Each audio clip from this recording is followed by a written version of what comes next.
Yo, what up, YouTube universe? This is the dark skin dancing American, and I had to do it again so you would understand. But the news today is about the people who pretend to be ICE agents to rape women.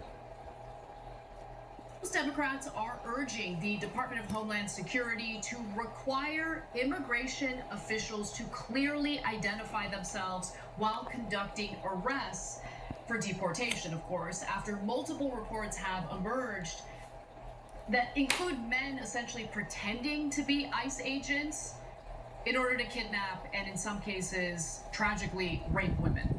I'm not kidding. There are specific instances that I'm going to detail in just a minute, but these ICE agents are often seen conducting raids fully masked without proper identification. They're usually wearing plain clothes. And I understand the reasoning for it. I understand why they're doing that. You know, they're worried about being doxxed. They're worried about dealing with violence or getting confronted by violence. There have been some, examples of that, video evidence of that.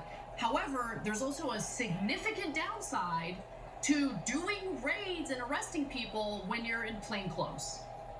Because how the hell is anyone supposed to know that you're actually a legitimate member of law enforcement of any kind, right? And on top of that, there are bad actors who will take advantage of that type of situation. So there have been at least 3 instances of men impersonating ICE agents in order to hurt women. So bear with me as I go through these cases. For instance, in North Carolina, a man reportedly posed as law enforcement and threatened to deport an immigrant woman before he kidnapped and raped her. In Maryland, a man allegedly approached a Latina woman in a parking lot, flashed a fake ICE badge, and told her to get into his car or face deportation. He reportedly raped the woman in his car before law enforcement was called. And then finally, a third story involving a New York man who allegedly was posing as an ICE agent, punched a woman in broad daylight, and tried to rape her before stealing her phone and purse. So, Yo, YouTube universe, make sure you press like and subscribe, and I'm gonna keep these videos on the rise. So yeah, today we talking about the big bad wolf and people who are pretending to be ICE agents just to assault and rape and damage women for the rest of their existence. These people not only are, I consider the bottom of the barrel.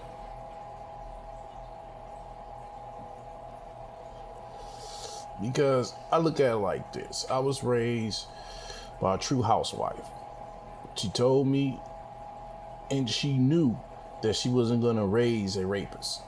Okay? So anybody who's on that, I'm not with it. Now, there's 2 sides to what I mean.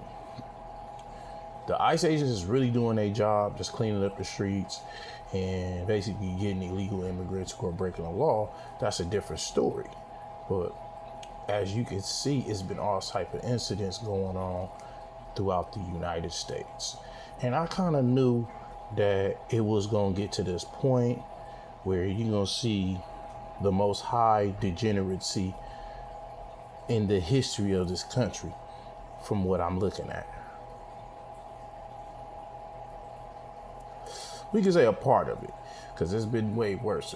The point is you have these crazy people who don't have a life.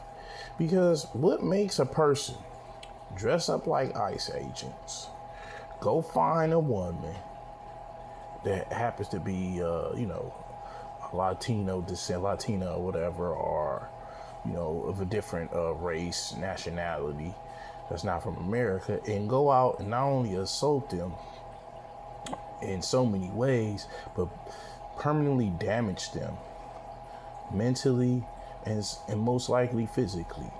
So you have a lot of scumbags on the face of the earth that do stuff like that. I'm strongly against motherfuckers like that all day, every day, because I'm gonna tell you why. if it's not willing, a person shouldn't be trying to get it. When it is forced, then it is against human rights. Nothing should be forced. So for these people who is doing the most ridiculous things, eventually they get caught, as you can see. Eventually our technology catches up with them. You feel me? So it ain't like they gonna just do this and then just get away with it. But it still lingers to think, like, damn. For the people who are not embedded in this nation, what do I mean by that?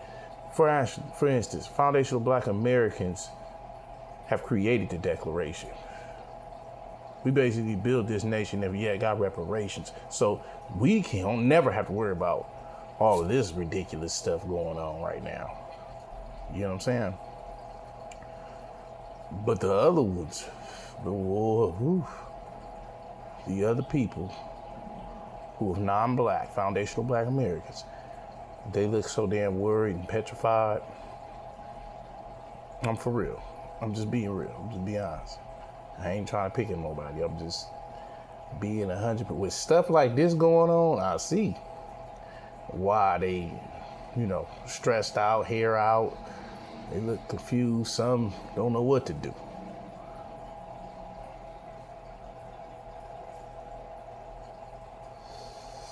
Because the Orange Man has waged war on basically all illegal immigrants. So this is, again, it's not something that, and I hate to say it, and it sounds distasteful, but I kind of figured it was going to be more copycat rapists out there. Because, again, I just knew. I had a feeling like somebody going to go out there and impersonate and literally take advantage of other women. And it happened.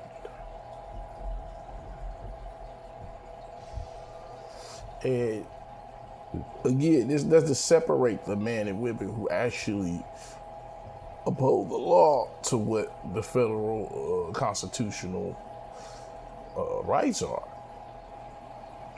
So again, this doesn't affect them, but it affects those, because it's still a criminal act to do something like that.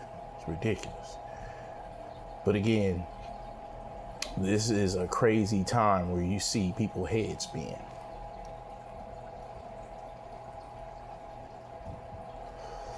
And race, nationality, you see it every day at a reality. And they're basing all of this